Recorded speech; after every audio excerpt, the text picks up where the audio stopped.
Hello everyone, দেশ বিদেশের রোজনামচার আরও একটি সুন্দর ব্লগে আপনাদেরকে অনেক অনেক স্বাগত। আশা করছি আপনারা সবাই সুস্থ আছেন, ভালো আছেন। আর সবাইকে জানাই শুভ সরস্বতী পুজোর অনেক অনেক শুভেচ্ছা আর ভালোবাসা। ইস, কেমন সুন্দর হাত নাড়ছে দেখেছেন? এসব সুন্দর সুন্দর মনের মানুষদের জন্য এবছর নেদারল্যান্ডে আমাদের সরস্বতী পুজোটাও ভীষণ আনন্দে কেটেছে। এই বছর সরস্বতী পুজোর তিথি তো আবার দুদিন ধরে পড়েছে, রবি আর সোম।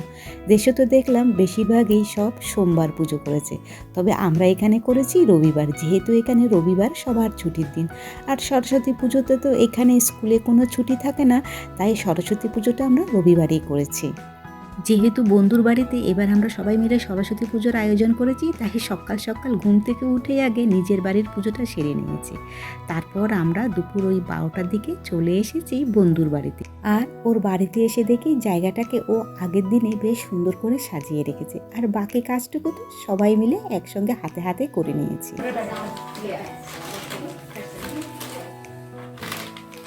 সত্যি পুজো কি সুন্দর লাগছে।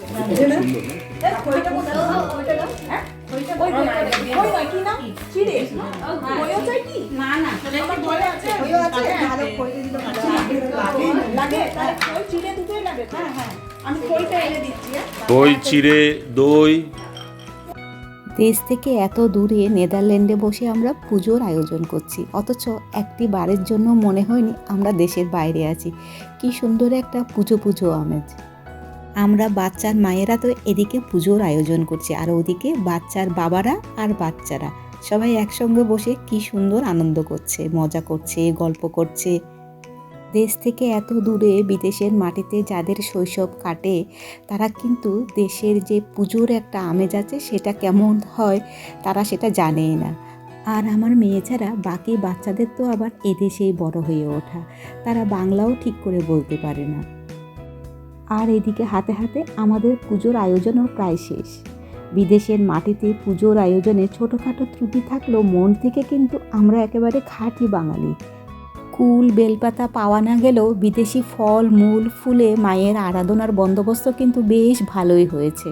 শাস্ত্রে আছে, স্বদেশে পূজ্যতে রাজা, বিদ্বান সর্বত্র পূজ্যতে।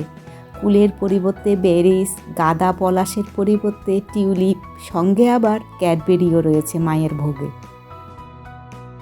ভদ্রকাল্যই নমো নিত্যং সরস্বত্যই নমো নমো। বেদ বেদান্ত বেদাঙ্গ বিধ্যাস্ত স্থানেব এবচ। এষো সচন্দন বিল্লপত্র পুষ্পাঞ্জলি ওম ঐং শ্রী শ্রী সরস্বত্যই নমঃ। ফুল কেউ ছুড়বেন না, কেউ ছুড়বে একটা হাউস।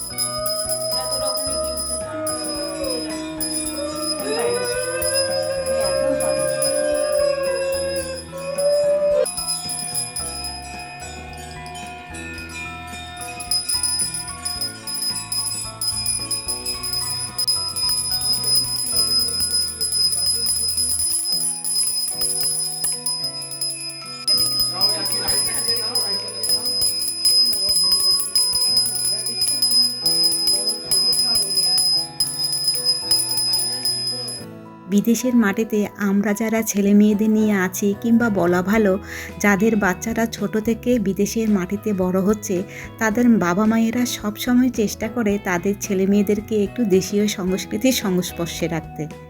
এদিকে পুজো শেষ হতে হতে প্রায় 2:30 বেজে গেছে, তাই আমরা চেষ্টা করছি চটপট করে ফল প্রসাদটা সবাইকে দিয়ে দিতে। বাচ্চাদের তো আবার একটু খেলে পেট ভরে যাবে, দুপুরে যে খাবারের আয়োজন করা হয়েছে ওরা সেটা খেতেই পারবে না।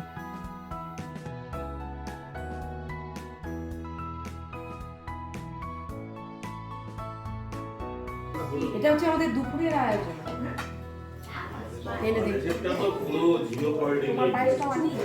আমি একটু প্লেটগুলো সাজাবো, যাবে আমার ভয় লাগছে।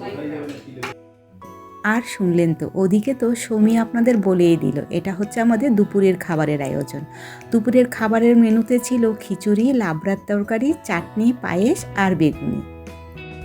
খাবারগুলো আমরা যে যার বাড়ি থেকে আসার সময় রান্না করে নিয়ে এসেছি, তবে খিচুড়িটা রান্না হয়েছে সোনাইয়ের বাড়িতে, তার সঙ্গে পায়েসও, একেবারে দেশের থেকে আনা গোবিন্দভোগ চালের খিচুড়ি আর পায়েস।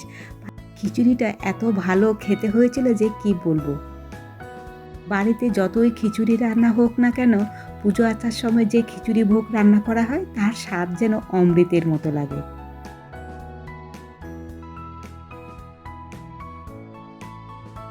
আর ওইদিকে আমাদের বাচ্চারা প্রসাদ খেয়ে দিব্যি গোল টেবিলে বসে খোশ মেজাজে গল্পগুজব করছে।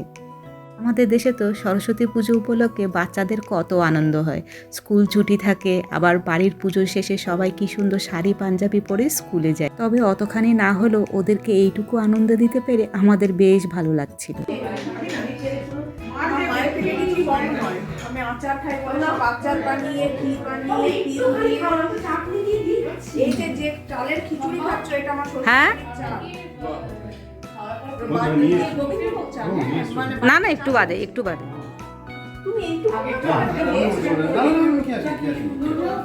দেখলেন তো কেমন আন্তরিকতার সাথে আমাদের খাওয়া দাওয়া আর পরিবেশন করা হচ্ছিল। তাহান্তে একটু সবার খাটাখাটনি গেলেও এই আনন্দটুকুই আমাদের প্রবাস জীবনের ভালো থাকার আর আনন্দে থাকার একমাত্র চাবিকাঠি। দেশে আপনাদের পুজো যেরকম হৈ হৈ করে কাটে, প্রবাসে আমাদের পুজো কাটে ঠিক এমনিভাবে। কারো একজনের বাড়িতে সকলে মিলে রান্নাবান্না করে নিয়ে এসে খাওয়া দাওয়া করো, আনন্দ করো। বাচ্চাদের সঙ্গে সঙ্গে বড়দেরও দিনটা একটু অন্যরকম কাটে।